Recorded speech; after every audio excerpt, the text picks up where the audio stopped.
At the risk of sounding like a government official, I'm not a government official. I am just a citizen of Abia State who is impressed with the current activity of the current government. I am not a praise singer.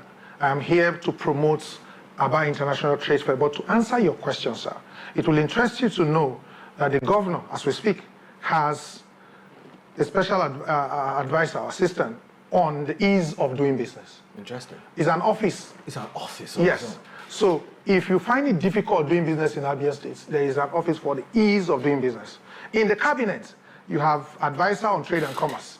And then you also have a commissioner for trade and commerce. And then you have an advisor on investment.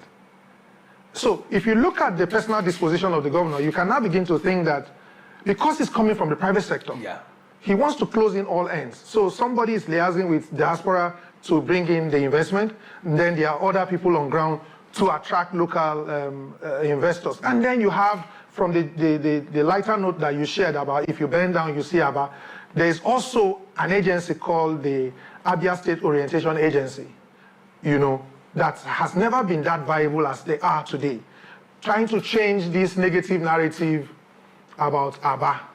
We buy a lot of fake stuff from Asia, but we still go back to China to buy. We go back to, what do you call it, Vietnam, and all the other places where labor is cheap to buy.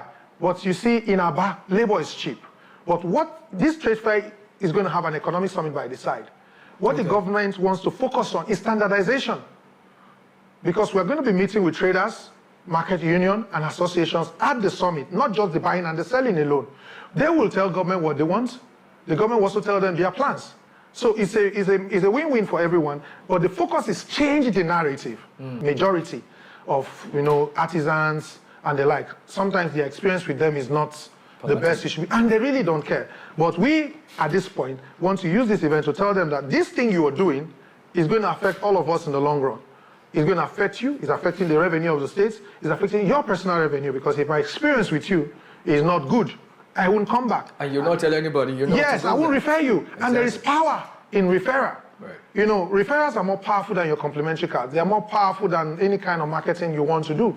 So about traders, about manufacturers, artisans, everyone who is a stakeholder must begin to accept this new idea. So we are making inroad. This is the first international trade fair after a long time. So you expect that first resistance. Oh, are they sure? Will they do it well? We've heard this kind of thing before. Oh, now that government is involved. Are you sure? Are you sure? So if you are not sure, please be sure. We are going to make it happen, and it's going to be big.